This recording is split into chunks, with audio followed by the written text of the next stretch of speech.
ये खेल हम पहले बाजी जीतने के लिए खेलते थे, लेकिन अब बात हार जीत से बहुत आगे जा चुकी है।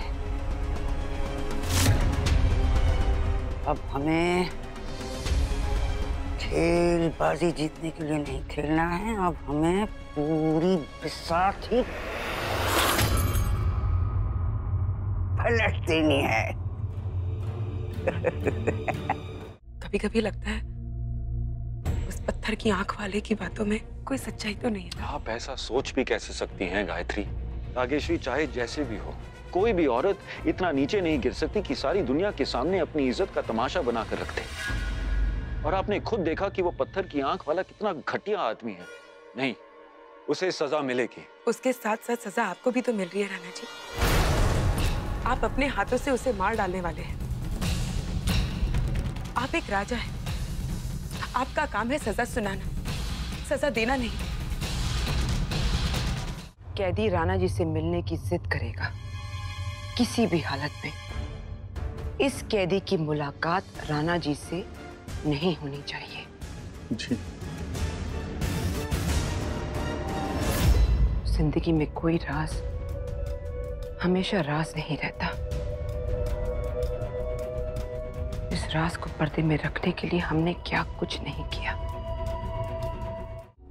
आप ये कह रहे कि मुझे उससे जाके मिलना होगा, और अगर हाँ तो मैं वहां तक पहुंचूंगी कैसे?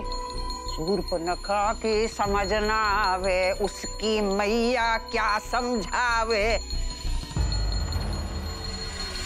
दुष्ट कटल मूर्ख अज्ञानी, क्या पड़ेगी दुष्टता हमें सिखानी।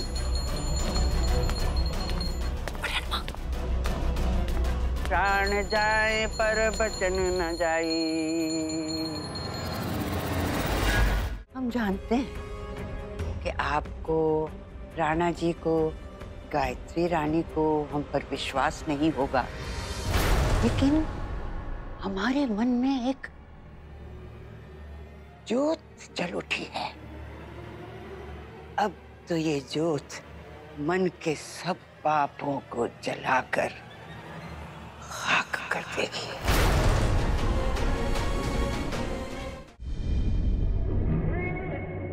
राजमाता चाहती है कि मैं मर जाऊं, और मेरे साथ साथ मेरी चिता में वो राज भी जल जाए।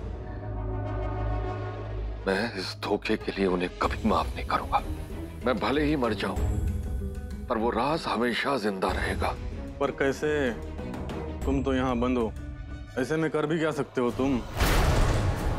पहरा इंसानों पर लगता है, आवाजों पर नहीं। रानी साहिबा, ये कागज कहीं आपके काम का तो नहीं?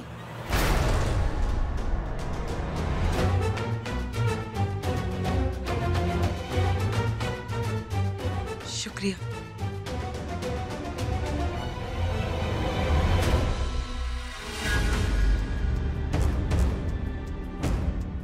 मेरे पास कुछ ऐसा सच है जो इस महल में तूफान ला सकता है, भाग्य बदल सकता है इस महल का और राजा का। सच जानना चाहती हो तो बिना किसी को बताए आकर मुझसे अकेले मिलिए। सरताज।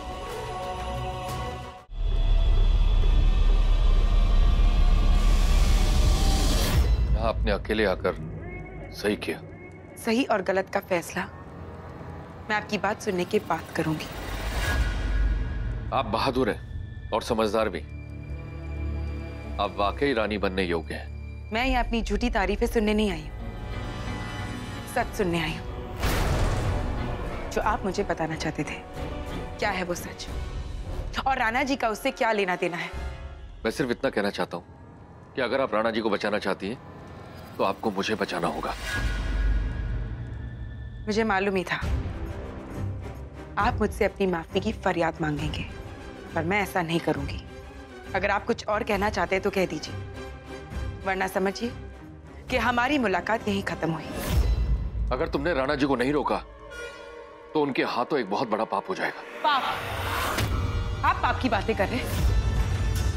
पाप आपने किया और आप ये सारी बात अब राणा जी पर डाल रहे हैं। मुझे कभी यहाँ नहीं आना चाहिए था। तुम जैसे इंसान पर मुझे कभी विश्वास नहीं करना चाहिए था। आपको राणा जी का फैसला बदलना ही होगा, वरना कहीं ऐसा ना हो जाए कि अनजाने में एक बेटे से अपने पिता की हत्या हो जाए। जरा सोचिए, राजमाता मुझ जैसे आम आदमी से अपने कमरे में बुलाकर मिलती है, और जब आप आई तो उन्होंने मुझे तुरंत जाने के लिए कहा। राजमाता के पास राणा जी की एक बचपन की निशानी है, एक देवी मां का तावीज। तो वो किसी के पास भी हो सकता है।